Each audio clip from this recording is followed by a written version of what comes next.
Hey everyone, welcome back to Comic Filth. Today we're going to check out Barry Windsor-Smith's magnum opus, Wolverine Weapon X.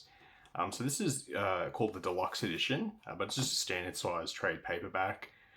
I suppose when we're talking about deluxe editions these days with, collected comics, we're thinking like, deluxe size hardcovers. But I think the reason why this one's called Deluxe is because it obviously collects the original Weapon X storyline that was in Marvel Comics Presents, um, plus an issue, like a flashback sequence from a Wolverine issue in the mid 2000s, and you get X Men 205 that Barry Windsor Smith was drawing. I think that was from 1986 that issue. But anyway, Barry Windsor Smith, if you're not familiar with him, oh god, fantastic. You obviously got your artwork on Conan, Avengers, fucking Machine Man. You obviously some X Men stuff as well. Dude's just, yeah, he's fantastic. Anyway, let's kick into it. It's crazy to think and go back to a time where, like, Wolverine was mysterious. Like, because obviously this is his origin, how he got his adamantium. But it's really crazy to think that we weren't getting like fucking origin stories like every 10 issues and stuff like that for Wolverine, or heaps of miniseries. But anyway, the general gist is, he gets captured. These dudes at Weapon X experiment on him, try to control him, turn him into the ultimate weapon, and lace his bones of adamantium. Um, Off the bat, you can see Barry Windsor Smith, just an amazing, not only a penciler, inker, colorist, and good writer as well. So yeah, if you're not familiar with Marvel Comics Presents, the format this was originally published in, it was, I think it came out weekly or like every like fortnight. But basically, it was like 4 8-page stories, and pretty much, I'm confident that Wolverine was, if not in all of them, at least like 95% of them. And yeah, he was pretty much the reason why he moved those books. Barry Windsor Smith, he's just so good with the fucking bubbles, the little test tubes, all the crazy stuff you'd come to expect. And yeah, his colors are fantastic. This dude here, Dr. Cornelius, such a dick. But yeah, the way he just draws the figure, fantastic. I love the little computer screens as well that he has in the background, just all these wacky colors. The way he does his lighting. Yeah. Such a brutal comic.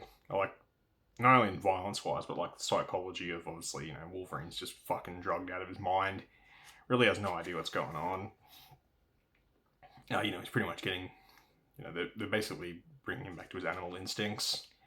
And pretty much you got a couple supporting characters from the science team. Fucking fantastic pose right there.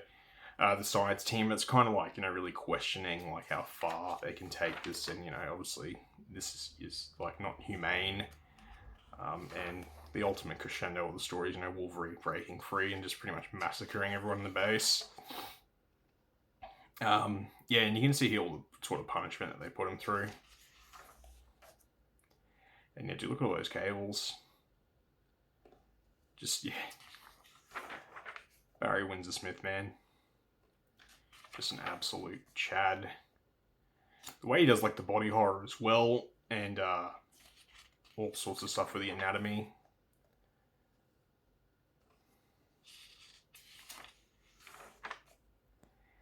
And draws these animals, and pretty much like, they're seeing in Wolverine's mind, and yeah, he's just pretty much like envisioning killing that dude. Love the way he draws his hair as well. Yeah, Marvel Comics Presents was just such a good vehicle for like so many great Wolverine stories. And it's pretty much, this is just, yeah, he's just pretty much naked throughout this whole thing, just killing animals. He's bathed in blood. You'll see later on, Barry Windsor Smith's really good when it comes to like drawing like characters running through like snow or sort of harsh weather environments. You get to see the classic helmet later on when he dons it.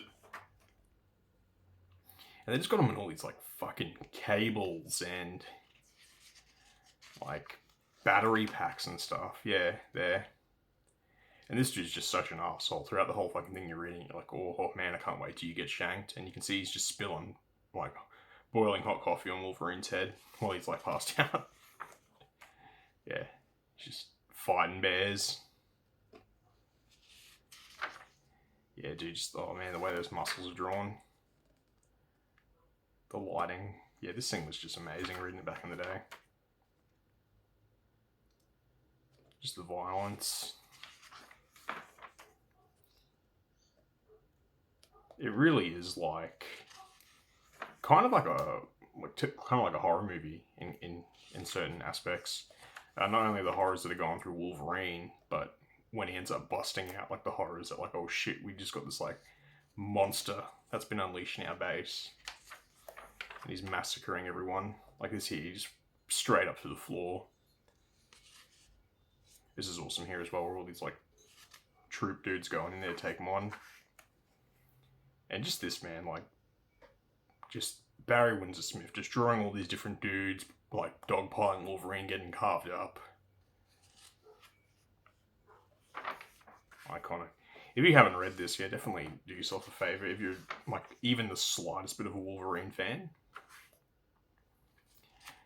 Love that pose there.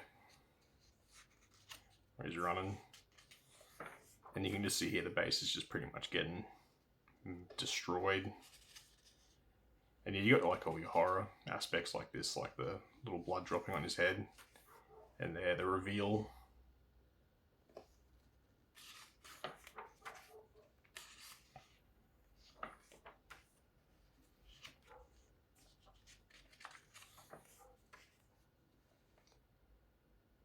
Yeah, this dude's just, yeah, such an asshole.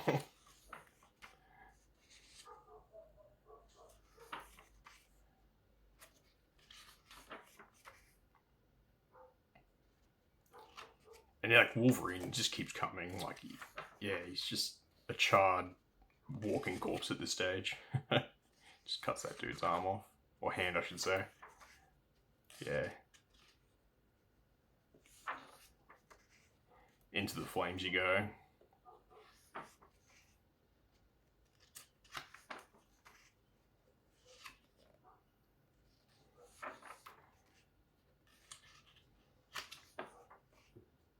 Yeah, you can see all sorts of crazy shit. And he just starts busting out.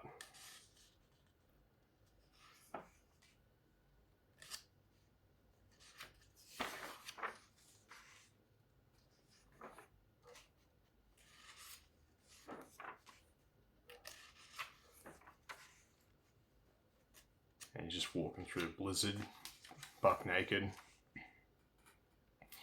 Get a bit of an epilogue here from Larry Hama, a long-time Wolverine writer. And yeah, here's that flashback sequence that Barry Windsor-Smith wrote in 2001 for a Wolverine issue.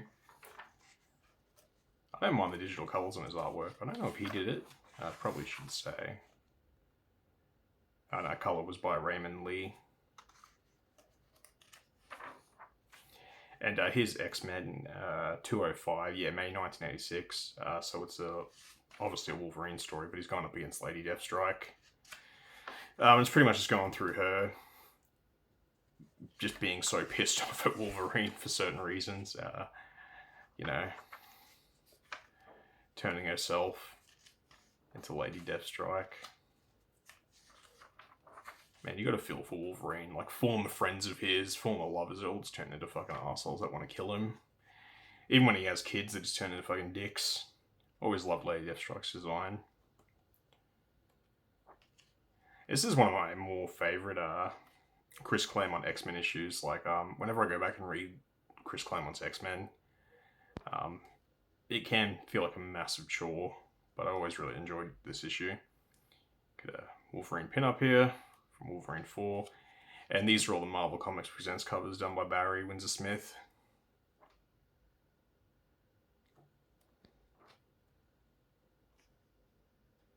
Yeah, iconic cover, that one there. That's used on the back of the trade as well.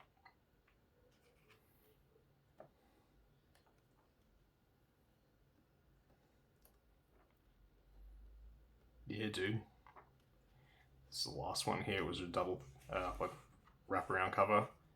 You get some original pages, which is always nice to see. Especially when it comes to a master like Barry Windsor-Smith.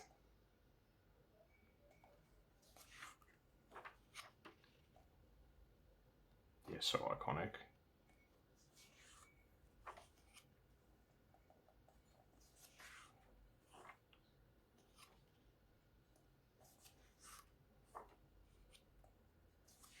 Be amazing to own like original pages of Barry Windsor-Smith.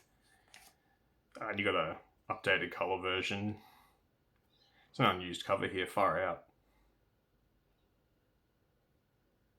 Oh yeah, it's drawn by Sam Keith by the looks of it. Yeah, shit. It's another dude that does some really badass Wolverine stories that Marvel Comics presents. Got some posters. The hardcover from 1993. And like your trade paperback covers. And then the Marvel Premiere hardcovers that they did in the 2000s. And some more like modern day X-Men stuff. Deadpool covers. And yeah, pretty much just a write-up. But yeah, there you go. I thought this would be a sweet one to check out. Yeah, Barry Windsor-Smith's Wolverine Weapon X. It is. You can find this in like there's a skinnier trade, which I think is just the Marvel Comics Present stuff, which is more than sufficient. Believe it's in one of the Wolverine omnibuses. I think it's like the first one, but I think that's like quite out of print. And there was a gallery edition. I don't know if it was like an actual like big gallery book that they do, that Marvel does, or it was like more of an actual deluxe hardcover. But yeah, no, I'm really happy with this trade paperback. This story is fantastic in whatever format you can get it in. I think in the Wolverine Essentials back in the day, like the black and white phone books that Marvel did, I think this story was in there, and I reckon this would be fucking dope to see this in black and white. Just the line work. But yeah, no, great, fantastic. Barry Windsor-Smith, just the fucking king. Anyway, as always, thanks for watching. Yeah, take care.